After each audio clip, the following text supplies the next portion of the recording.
ராமேஸ்வரம் போய் பாவங்களை தொலைக்க முடியாதவங்க திருநெல்வேலியில இருக்கக்கூடிய 5 கிலோமீட்டர் தொலைவில் அருகம்குளம் அப்படிங்கிற இடத்துக்கு போனா பழைய ராமேஸ்வரம் என்று அழைக்கப்படுகுதுங்க. இது ராமேஸ்வரத்துக்கு நிகரான அதிக சக்தியுடைய ஒரு ஸ்தலம். ராமரை குருவா, ஆசானா, நண்பனா, தெய்வமா நம்ம பார்த்திருக்கோம். ஆனா ராமரே மகனாக மாறிய ஜடாயு கதை தான் இது.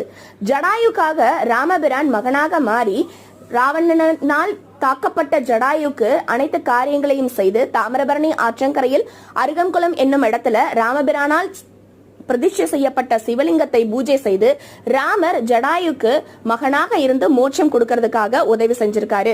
இந்த தளத்துல நம்ம வணங்கினோம்னா நமக்கு குழந்தை பாக்கியம் கட்டாயம் கிடைக்கும். நோய் பிணிகள் அனைத்தும் போகும். நம்மளுடைய 27 தலைமுறைகளுக்கும் இருக்கக்கூடிய பாவங்களை போக்கக்கூடிய சக்தி இந்த ராமலிங்கேஸ்வரருக்கு இருக்கு. சிவபெருமான் ராமர் 2 பேருடைய அருளும் நிச்சயமாக நமக்கு கிடைக்குங்க. கட்டாயம் ஒரு முறையாவது வந்து பார்ப்போம். இங்க அருகம்புல் அதிகம்